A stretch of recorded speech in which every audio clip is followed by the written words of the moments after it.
Gente, estamos hoje aqui com a doutora Isabela Barretos, geneticista do Laboratório Lemos, e com o doutor Marcelo Nakamura, que é pesquisador e colaborador também do Laboratório Lemos.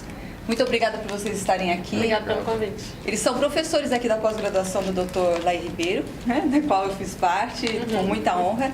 E trouxeram, assim, o Laboratório Lemos, ele é pioneiro em vários exames, né, doutora Isabela? Você, como geneticista, me fala dessa parte aqui de biologia molecular e perfil nutrigenético. Vamos começar primeiro com biologia molecular. Para que serve esse exame? Esses exames de biologia molecular, o objetivo é avaliar a predisposição a doenças hereditárias. Então, qual é a sua predisposição a desenvolver o câncer de mama?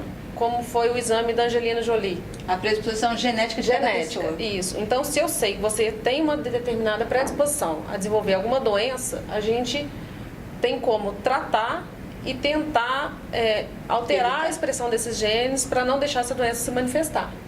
Então, como a gente sabe quais são os genes e qual é a função deles, a gente tem como alterar, né, a expressão deles por meio de suplementação, de modulação. Isso é muito interessante. E não deixar esse câncer se manifestar. É muito interessante as pessoas saberem, porque a pessoa pode nascer com uma predisposição genética a evoluir com alguma doença, e nós temos aqui uma relação de doenças que vocês analisam, né? Como... Isso, é câncer de mama, Alzheimer, câncer de próstata, trombofilia, risco cardíaco e hemocromatose.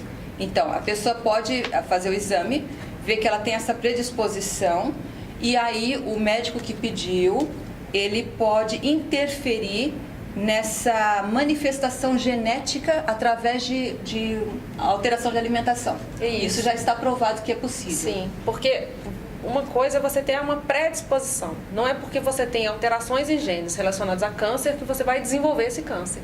Que bacana. Então, existe um fator de risco. Então, o que a gente tenta fazer é corrigir esses erros, que são sempre falhas metabólicas e enzimáticas, para não deixar que as doenças se manifestem.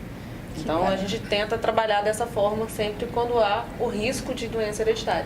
Muito interessante isso. Quer dizer que o gene, o que você determina o teu gene, não é o teu futuro. Você pode mudar o seu futuro. Você pode mudar essa tendência que você tem de ter essa doença. Sim, não é porque você tem a predisposição que você vai desenvolver a doença. Certo. Né? Ninguém, é o que a gente fala, ninguém é refém da sua genética. Ninguém é refém da sua genética. Então, essa frase é poderosa. Não é a predisposição que vai determinar a ocorrência da doença. A gente tem como controlar e não deixar isso acontecer. Que bacana. Então, por exemplo, mulheres que tenham vários casos de câncer na família podem fazer esse exame, câncer de mama, por exemplo, para ver se ela tem predisposição e aí ter uma atenção redobrada.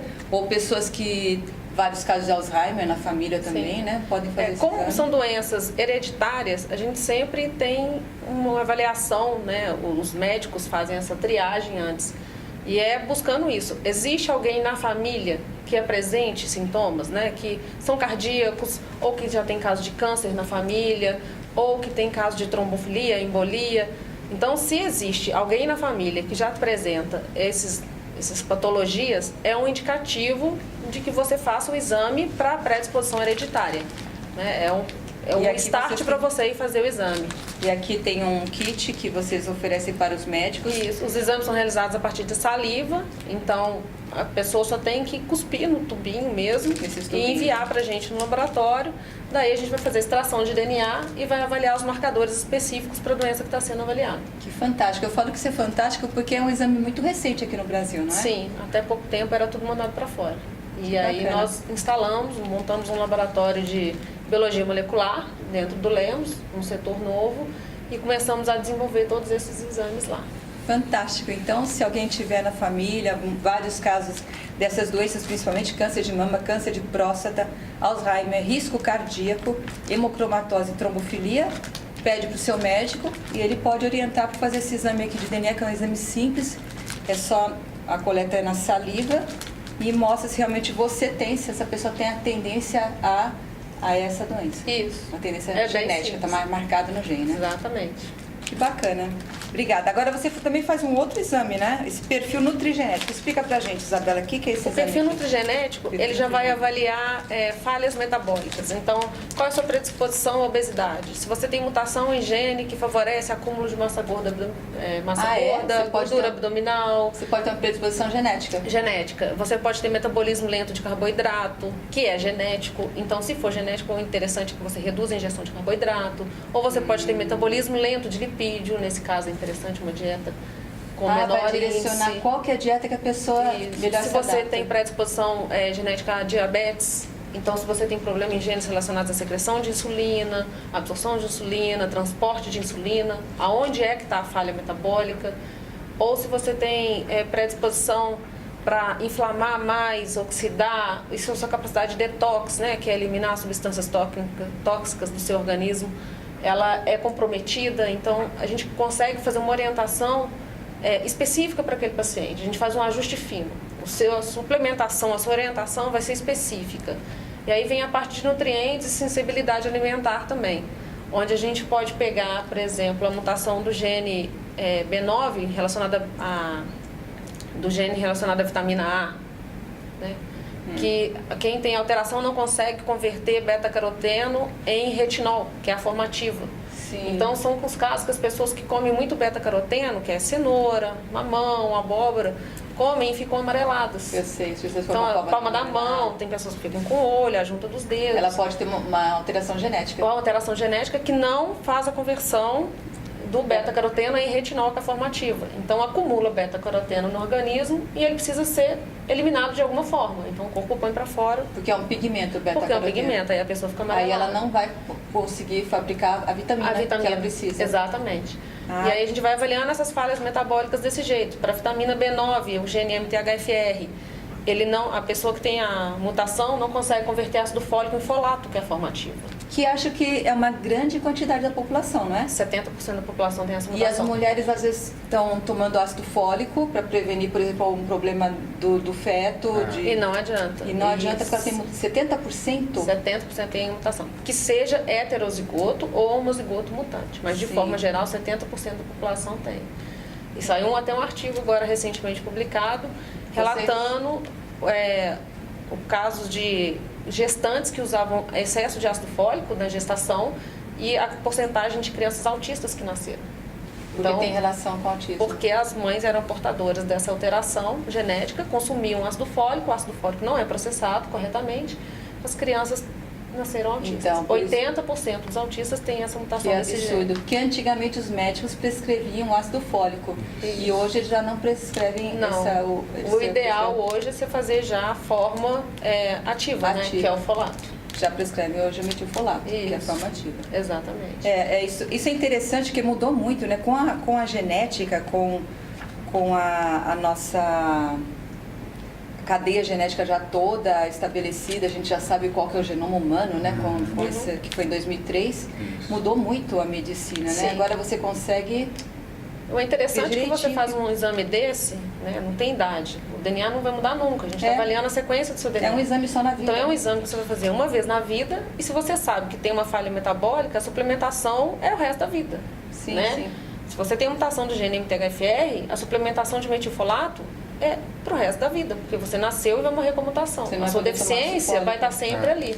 Né? E tem uma série de implicações nessa mutação correlacionada. E aí assim vai para todas as outras. Então, quem tem intolerância primária à lactose é quem não consegue produzir lactase. Sim, Então sim. já é uma intolerância primária à lactose que a gente fala. A pessoa não Também consegue, é um alto índice. É um né, na alto população. índice. Para glúten, cafeína. Cafeína, Cafeína, olha a só. gente achou agora num trabalho que a gente publicou recentemente, do laboratório, que 60% das pessoas que se submeteram a esse exame são portadoras do alelo para metabolismo lento de cafeína. Ou Isso seja, quer dizer o quê, traduz, 60% não consegue metabolizar a cafeína. Fica muito tempo sob o efeito excitante da cafeína no corpo. E isso favorece o risco, aumenta o risco de infarto, de ataque cardíaco. Então, são aquelas pessoas que às vezes tomam café, qualquer coisa que tem cafeína, e tem taquicardia. Ficam mais acelerados, ou tomam um não café para consegue fazer se tomar depois de determinado horário não consegue dormir porque fica ativado. São metabolizadoras lentas de cafeína. E o efeito da cafeína não é só a excitação da gente sentir ataque cardíaco ou agitação, né? Isso pode favorecer um ataque cardíaco. Olha Então, só, o risco cardíaco aumenta com o café.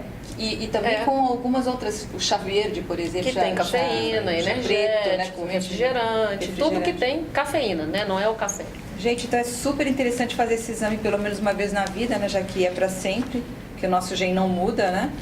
E você consegue saber se às vezes a pessoa está fazendo uma dieta cetogênica, por exemplo, à base de lipídios, e para ela não funciona porque ela tem o gene que é Algumas intolerante. pessoas não respondem tão bem à dieta cetogênica porque são metabolizadoras lentas de lipídio. Vai mudar muito a dieta de acordo com esse exame. Exatamente. Também é exame de saliva. De saliva também, da mesma forma. Então é muito fácil de coletar, manda para o laboratório, o médico pede. Isso, o resultado sai em 15 dias. E aí eu dou assessoria para a interpretação de todos os exames. Super Janete, interessante. qualquer dúvida pode me ligar e eu vou ajudar e vou orientar. Agora eu vou falar um pouquinho com o Dr. Marcelo sobre esse exame aqui. Esse exame muitas pessoas não conhecem, muitos médicos não conhecem, dosagem de iodo salivar e urinário. Primeiro, doutor Marcelo, por que pedir esse exame? Geralmente a dosagem de iodo é importante no caso de problemas relacionados a alterações na tireoide, principalmente, né? E geralmente essa demanda de nutriente do iodo é muito mais importante na mulher, que isso é mais importante para manter saudável todo o sistema reprodutor feminino, né? A mama, o útero, o ovário. Então ela tem uma demanda maior e por isso que tem a maior problema na alteração na tireoide por causa disso, porque precisa de mais iodo do que o homem. Então é importante avaliar o nível de iodo no corpo da mulher, principalmente por causa disso. E a incidência de cisto na mama, cisto no ovário, nódulos na tireoide, está tudo relacionado com a deficiência de iodo, né, no corpo. Olha, então que é importante ter uma noção, uma avaliação, né, dos níveis de iodo no corpo através desse exame. Quer dizer, o iodo ele é importante. Tem muitas mulheres que têm cisto de mama, cisto de ovário. Isso. E na tireoide também, bócio e tudo, e não sabem que isso é devido à falta de iodo. Isso pode estar é uma correlação muito grande com a deficiência de iodo. Deficiência de iodo. Isso. E iodo também ele favorece muitas outras áreas do corpo, né? O iodo está presente em praticamente todas as células do nosso corpo. Pele, músculo. Tem receptor para iodo, tem né? no estômago, no sistema, em todo o trato gastrointestinal. Ele é fundamental. E aqui eu estou vendo que tem relação também com depressão, Isso também. com defeito de nascimento, com Se a gestante tiver deficiência aborto. de iodo, também vai repercutir problemas na gestação, no desenvolvimento do feto. cretinismo, olha só. Mau desenvolvimento intelectual também da criança, se a criança tiver deficiência Falta de iodo, né? Eu já ouvi falar falta de iodo da... prejudica o desenvolvimento intelectual da criança. Isso, está tudo relacionado.